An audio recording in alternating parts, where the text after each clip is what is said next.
de norte a sul, de leste a oeste, neste mundo maravilhoso de nosso Deus. Está no ar a Palavra de Deus, últimas notícias, experiência cristã, tudo para a sua ajuda espiritual. E agora com vocês, Pastor Moabel. Alô, meus queridos irmãos, Pastor Moabel. E hoje vou falar sobre reforma na casa de Deus e as suas mudanças, que talvez deveríamos pensar sobre este tema. Antes, porém, quero ler 2 Pedro, capítulo 2, em diante, que tem por título Os Falsos Mestres. E também houve entre o povo falsos profetas, como entre vós haverá também falsos doutores que introduzirão encobertamente heresias de perdição, e negando o Senhor que os resgatou, trazendo sobre si mesmo repentina perdição. E muitos seguirão as suas dissoluções, pelos quais será blasfemado o caminho da verdade. E por avareza farão de vós negócio com palavras fingidas, sobre os quais já de largo tempo não será tardia sentença, e a sua perdição não dormita. Palavra do Senhor. Pedro escreveu. Parece que ele estava vendo os anos que estamos vivendo agora na casa de Deus. Parecia que ele estava assistindo os cultos de hoje. Vocês sabem, um médico se forma e depois ele tem que fazer reciclagem. Um professor se forma e ele tem que tirar outros cursos pela vida fora. É a coisa mais normal desta vida. E o que vem acontecendo na casa de Deus é o oposto. Você conhece uma pessoa e 50 anos depois, ele está falando a mesma coisa. Depois de 50 anos. Eu tenho estado muitíssimo preocupado com isso, sabe por quê? Porque pessoas morrem na casa de Deus, entram na eternidade, sem o conhecimento da verdade. Nos meus dias de infância, o grande pecado era jogar bola. Não era profissionalmente, é brincar de bola, ou não pode. Não pode também jogar bolinha de vidro, não pode. Não pode nadar no rio, não pode. Mas o adultério corria solto. A mentira, as desgraças de família aconteciam, mas não podia jogar bolinha de vidro. A mulher não podia preparar o cabelo de uma forma diferente. Não podia. A mulher tinha que usar meia, nem que fosse meia de inverno. No verão, tinha que usar. O homem tinha que usar chapéu. Isso é bruto, não é? Porque chapéu, terno, roupas quentes têm a ver com o clima onde a gente vive. Mas, como já passou, e esse tipo de gente já entrou na eternidade, já não tem mais como consertar coisa nenhuma. O que vai acontecer? Nós temos que pensar o que o apóstolo falou, que nos últimos tempos, dentro da casa de Deus, ia se levantar esse tipo de gente. E nós tínhamos que estar observando. olhando para os velhos tempos, porque eu tive a honra de sentar-me em frente de Daniel Berg, o fundador da Assembleia de Deus, e aprender dele. Aprender hinos que ele cantou, que ele tocou no violão, experiências dele. E tudo que eu vi de riqueza em Daniel Berg foi uma máquina de escrever. Foi o que eu vi. Então, a casa de Deus, nos tempos passados, para começo tinha oração. Todas as reuniões começavam com oração de joelhos perante o Senhor. Quem não quisesse orar, ficava em casa.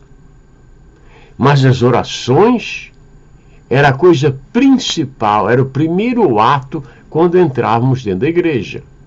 Orávamos. E muitos sentiam a presença do Espírito Santo. Primeiro a oração. Depois vinham os hinos de adoração a Deus. Não é esse hino que você vai ter vitória e você vai ter vitória e você se ralando até os ossos, né? A vitória é dos que fazem a música e vendem a música, né? Oração, depois vinha a adoração. E eu digo para vocês, eu me criei em Rio do Sul, né, Santa Catarina, primeira igreja de alvenaria do estado. E muitas vezes o culto, só no momento da adoração que seguia da oração, já havia um Pentecoste dentro da casa de Deus. Eu me lembro que eu era muito menino para entender porque pessoas choravam tanto. Ficava olhando, o que é isto? Eu estou falando quando eu tinha 5 anos de idade. Oração na casa de Deus hoje está banido. A adoração. Hoje os hinos estão sendo feitos para pessoas, para o pastor, para o diácono, para o presbítero. Não é mais em direção a Deus, é em direção ao homem. Leitura bíblica. Tínhamos o momento da leitura bíblica, que todos participavam. Orava-se novamente. E depois vinha a pregação. Era muito comum a pregação durar 40 minutos. É uma longa pregação. Mas era comum o povo ficar ouvindo a pregação da palavra de Deus. Muito comum. E às vezes pregava mais do que um. Tínhamos também o ministério pastoral. O que é o ministério pastoral? O pastor ficava na igreja, atendendo pessoas na casa de Deus. Porque ele é pastor.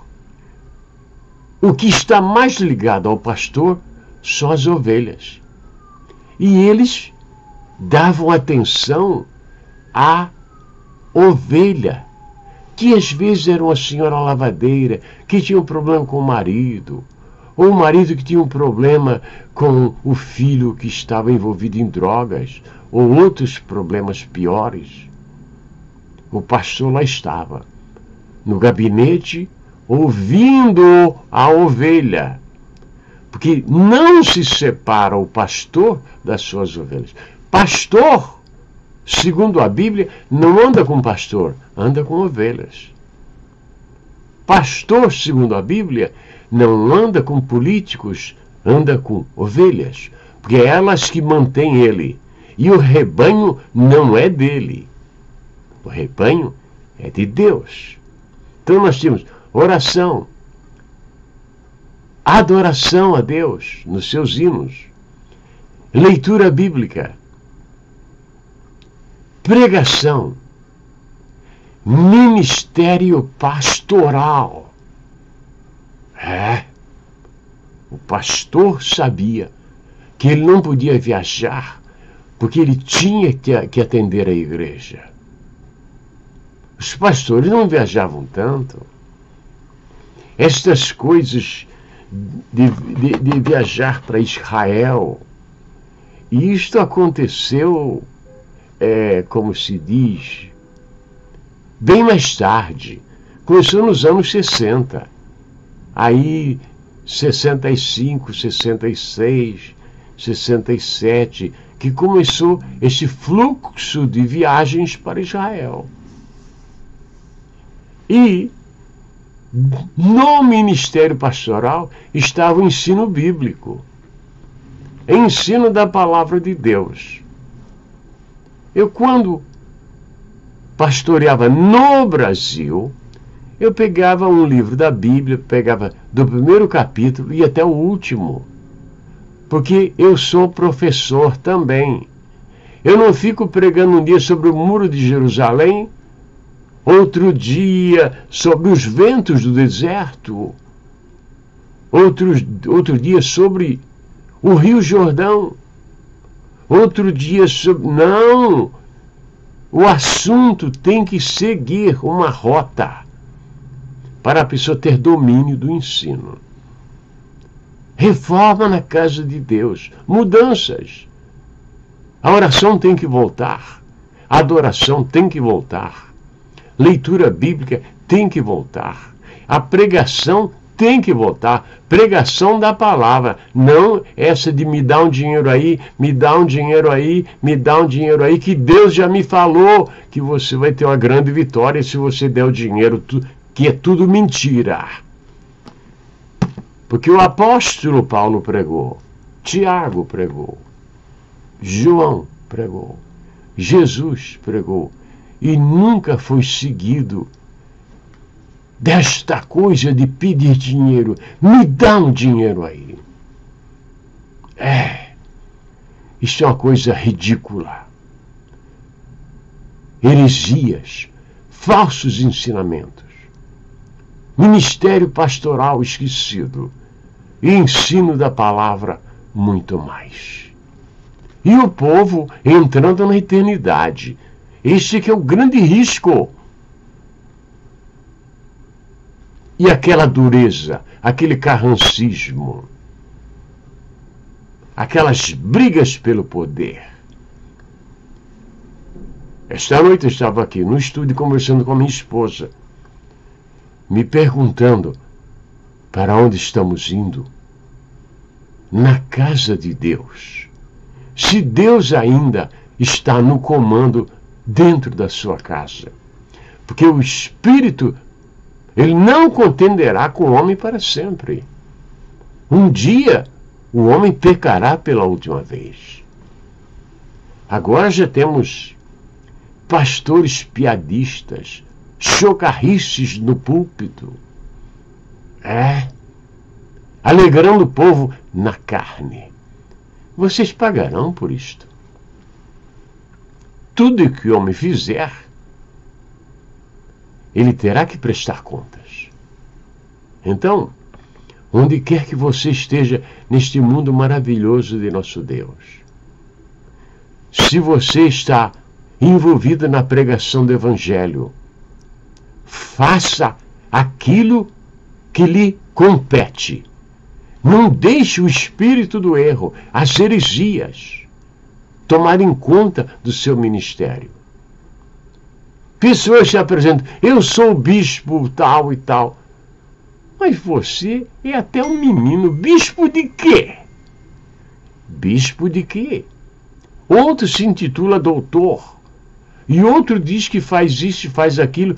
E são pessoas que a gente acaba conhecendo, ou já conhece há muitos anos. E o que ele está falando é pura mentira. Mas ele fala porque os incautos que não o conhecem compram aquela mentira. O Senhor se avizinha. Os apóstolos, eles escreveram aqui Hoje tem apóstolos que não sabem escrever um telegrama, né? Mas os apóstolos escreveram aqui. Os apóstolos verdadeiros foram aqueles que os seus escritos foram dignos deste livro.